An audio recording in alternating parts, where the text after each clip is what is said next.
he can continue to do so and maybe have a chance to get out of that vehicle, get on foot and hide out and hopefully not go to jail today. He's being written up for a number of violations for his reckless driving, in addition, obviously, to the most serious crime, the alleged incident, the carjacking, which took place on Saturday. So through South LA, this is a major north-south street. Western? Yeah. Western, heading northbound on Western, which would take them all the way north up towards, the Mid-City area, Harvard Heights, the area to the west of downtown Los Angeles. We'll see if he continues on this path. I think if he has an open roadway, it's hard to get into the minds of these suspects to see what their plan is. And their main plan is to stay away from police and stay out of jail. And it looks like the roadway right now is very calm. We're not seeing too many cars, so at least there's that, because he is going at a pretty high rate of speed in these residential areas. This is an LAUSD area. It's unclear if that's having much of an impact on the volume on the streets. I do know that on wet, dreary, cold days like this in LA, people like to stay hunkered down if they can and are not out and about. That's why we're not seeing as much traffic, either vehicular or pedestrian traffic through this area. Northbound on Western, heading up through South LA. The incident started in Compton. That's where the pursuit started. They caught up with this alleged carjacking suspect, possibly with a firearm. A firearm was possibly used during that incident. The pursuit was on, and it was on surface streets for some time, and now it made its way onto the 105 and 110 freeways, and he exited the 110 freeway, and there he goes. He had a red light there. He stopped again, Vanessa. Yeah, it's erratic behavior, really, because at some red lights, he'll stop, he'll wait for the light, and police are trying to be as cautious as possible, and they'll kind of back away, and there'll be a few car lengths behind him. And then in other intersections, he blows right through it. So really erratic behavior here. Some moments he'll go below the speed limit. Some moments he'll book it.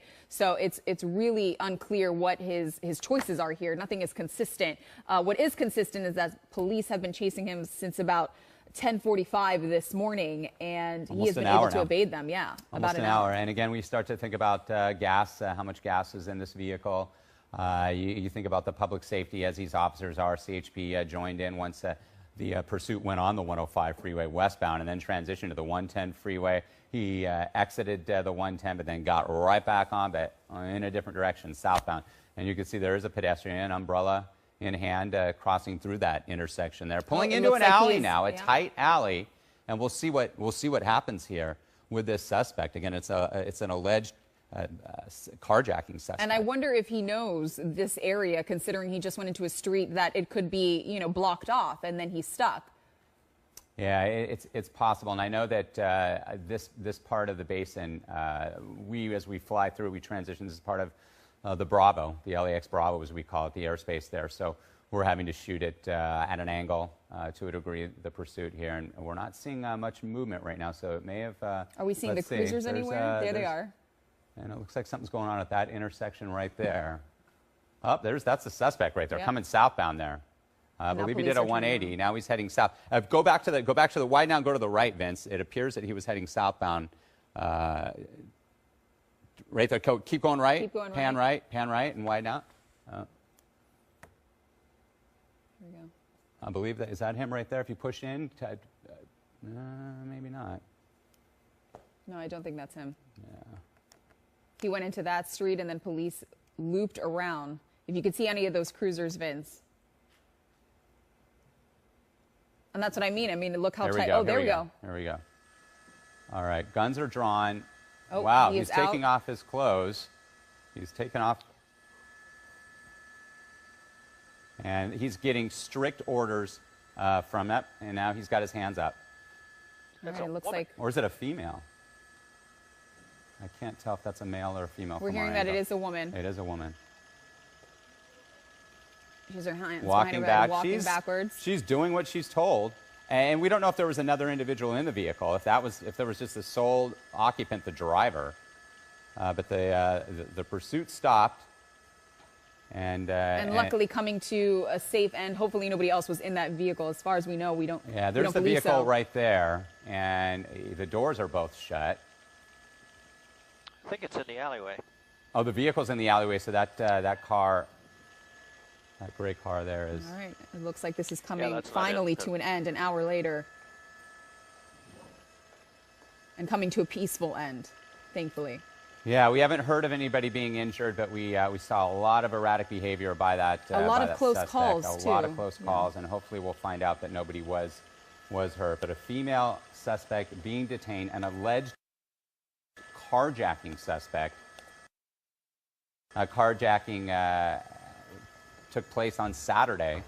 The pursuit started in Compton, and this female suspect now being taken into custody. So we believe, as Vince said, that in the alleyway is where the suspect's vehicle is. Maybe we can get a peek there. That other gray tinted out vehicle, I guess, belongs to somebody else. And we've been watching this for about 45 minutes to about an hour. Skyfox has been over this scene, weaving in and out of streets. She jumped on the 105 and then the 110 north and then south, getting off on 51st Street. It has been quite an hour just watching this car stop and go. At some points, she would stop at traffic lights. Other points, she would just ram right through it. And that was the scary moments that we're seeing her weaving in and out of traffic. And then, of course, on top of that, the story we've been talking about all day, that's why you're seeing your radar on the right bottom-hand side of your screen, is because of the weather. So that's what we were most terrified about throughout this entire chase, was what happens if somebody is injured, that suspect spins out and then hits someone else, because we've seen a number of residents in the area. But luckily, right now, we're seeing this coming to a peaceful end. Looks like she got out of her vehicle, and they are putting her away now, putting her in handcuffs. So alongside Vince Mack and Rick Dickard, and now joined by my colleague, Alex Michelson. This is an earlier edition of the Fox 11 News at noon. And we do want to do an update on the weather as well, Rick, because that was certainly an issue here within this chase, and an issue for everybody in Southern California. It certainly was, and continues to be so.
Skyfox, anybody hear me on the ground?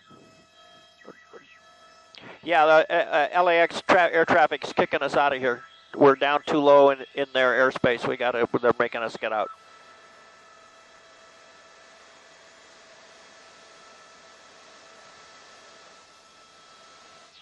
Yeah, we'll go over toward the 110.